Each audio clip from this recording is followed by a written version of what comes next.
Hello everyone, welcome to my channel. আজকে আমরা নিয়ে চলে এসেছি নিরামিষ ছানার তরকারির রেসিপি। তো চলো দেখে নেওয়া যাক।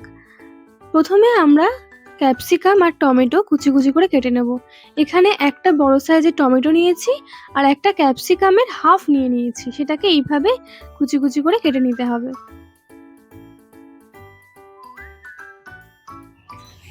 তারপর কড়ায় 3 থেকে 4 টেবিল স্পুন মতো সাদা তেল দিয়ে দেব। তেলটা গরম হয়ে গেলে আমরা ডুমো করে কেটে রেখেছিলাম 3টে মিডিয়াম সাইজের আলু, সেটাকে তেলের মধ্যে দিয়ে লাল লাল করে ভেজে তুলে নেব।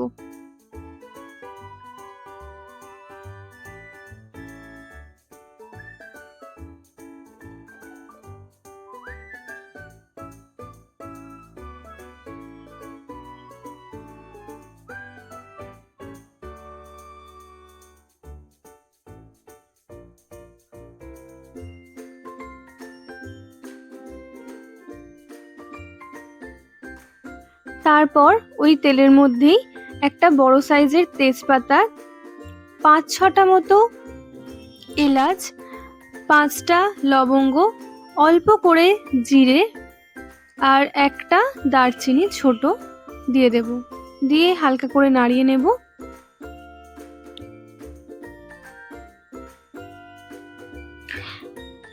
এক চামচ মতো আদা বাটা দিয়ে দেব। আদার সাথে দুটো আমরা কাঁচা লঙ্কা একসাথে বেটে রেখেছিলাম, সেটাকে দিয়ে ভালো করে মশলাটা কষিয়ে নেব।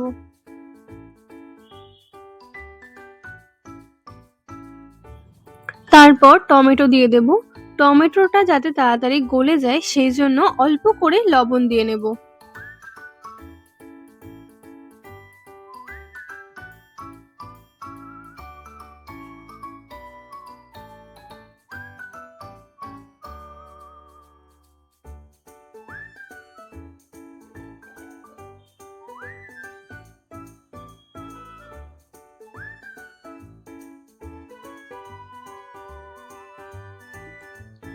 এরপর ক্যাপসিকামটা দিয়ে নেব।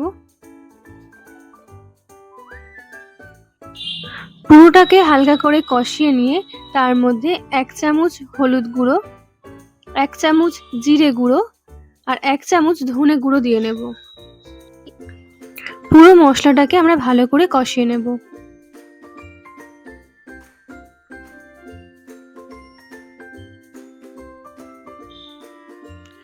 এখানে অল্প অল্প করে গরম জল দিয়ে মশলাকে আমি কষিয়ে নিচ্ছি, যাতে মশলাটা কড়ায় লেগে না যায়।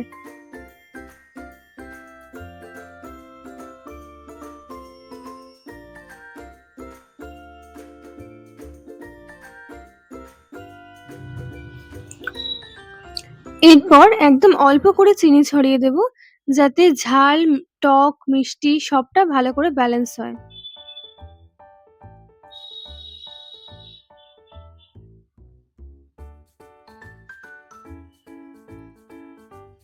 তারপর আমি আলুগুলো দিয়ে নিয়েছি, নিয়ে অল্প অল্প করে জল দিয়ে পুরো মশলাটাকে ভালো করে কষিয়ে নিতে হবে।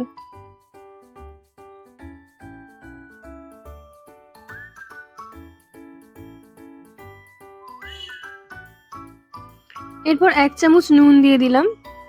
নুনটা তোমরা স্বাদ মতো দিয়ে নেবে। এখানে আলুতেও আমরা ভাজার সময় নুন দিইনি।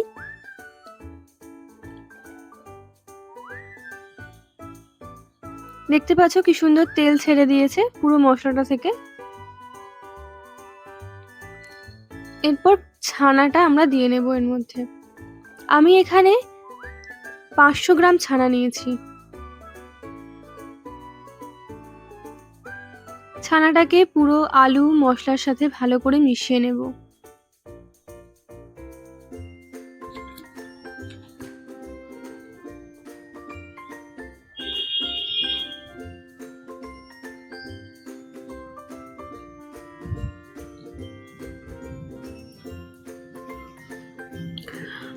অল্প করে গরম জল দিয়ে নিলাম, নিয়ে আবারও ভালো করে পুরো মশলাটাকে ভালো করে কষিয়ে নিচ্ছি। ছানাটাকে একটু ছাড়িয়ে ছাড়িয়ে দিতে হবে, যাতে ছানাগুলো ডুমো ডুমো হয়ে না থাকে। পুরোটা ভালো করে মিশিয়ে নিলাম।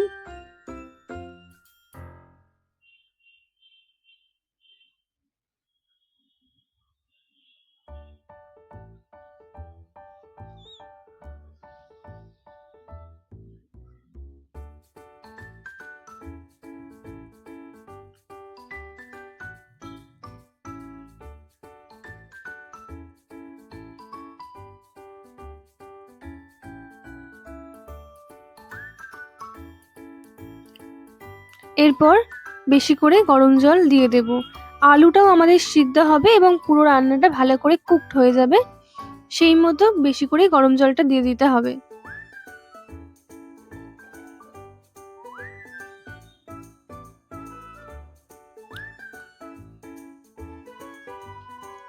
কত সুন্দর কালার চলে এসেছে দেখতে পাচ্ছ।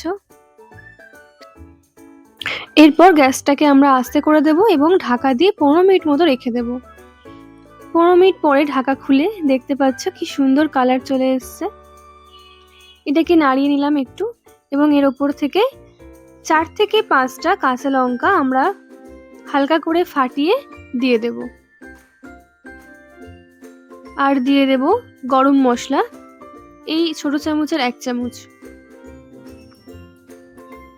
গরম মশলাটা আমরা মিশিয়ে নেব। তারপর কাসুরি মেথি অল্প করে হাত দিয়ে ম্যাশ করে এর মধ্যে দিয়ে দেব।